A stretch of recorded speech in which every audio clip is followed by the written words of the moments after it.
Assalamualaikum warahmatullahi wabarakatuh. Alhamdulillahi rabbil alamin.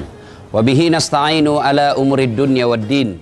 Asyhadu an la ilaha illallah wa asyhadu anna Muhammadan abduhu wa rasuluh.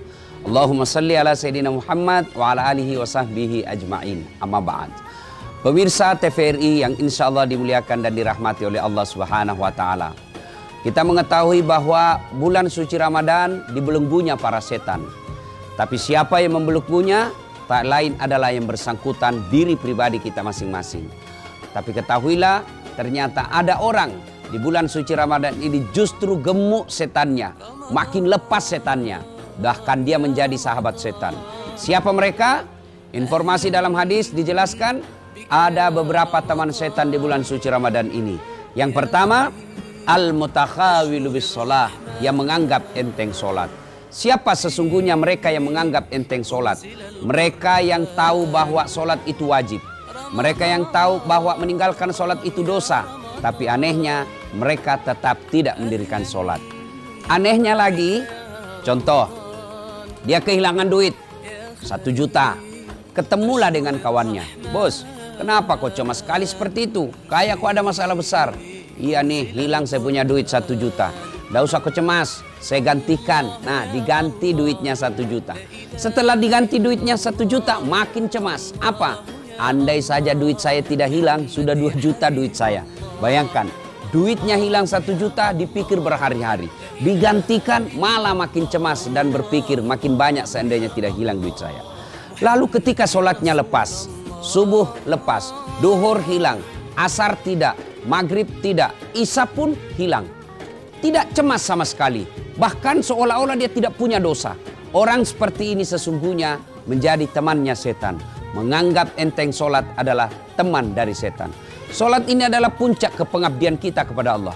Bahkan Rasulullah SAW menjelaskan batas antara kekafiran dan keislamanmu adalah solat. Ketika kalian tidak solat, kalian kafir di hadapan Allah. Di hadis sering Rasulullah SAW menjelaskan, andai saja solat ada dalam dirimu, maka solat itu seperti fungsi pentingnya kepala. Anda lihat, ada orang lepas kedua tangannya masih bisa hidup. Lepas kakinya masih bisa hidup. Tidak bisa melihat masih bisa hidup. Tapi pernahkah Anda melihat ada orang lewat depan rumah tanpa kepala? Tentu tidak. Orang yang hidup tanpa kepala sesungguhnya itulah ibarat orang yang hidup tanpa solat. Ibarat tidak punya kepala. Pertama, orang yang menganggap enteng solat adalah temannya setan. Yang kedua, yang termasuk teman setan, ghaniyun mutakabbir, orang kaya yang sombong. Kaya apa saja? Kaya ilmu sombong, temannya setan. Mau apa sombong dengan ilmu? Allah Subhanahu wa Ta'ala menjelaskan, wa ma utitu minal illa qalila. Saya tidak berikan kamu ilmu kecuali sangat sedikit. Itulah sebabnya dulu zaman kita sekolah waktu kecil diajarkan, gantungkan cita-citamu setinggi bintang di langit, tapi ingat, rendahkan hatimu seperti mutiara di dasar laut. Orang yang berilmu sombong, temannya setan. Apa yang kita mau sombongkan dengan ilmu pengetahuan? Contoh sederhana, kalau Allah yang mencabut ilmumu, pikun, tidak ada obatnya pikun. Kalau Anda sudah pikun, meskipun sudah tinggi sekolah berakhir pada pikun, maka hilang semua ilmu. Lalu apa yang kita sombongkan? Ada cerita ini, anekdot sederhana. Orang banyak sekali sekolahnya, bertumpuk-tumpuk gelarnya, tapi dia sangat sombong. Allah kemudian mencabut ilmunya, mulailah dia pikun. Pada saat dia pikun, diprotes sama istrinya, Pak, biasanya kalau kau mau pergi ngajar, kau cium-cium jidatku. Ini sudah hampir 1 minggu kau tidak pernah cium saya. Lalu apa yang kita mau sombongkan?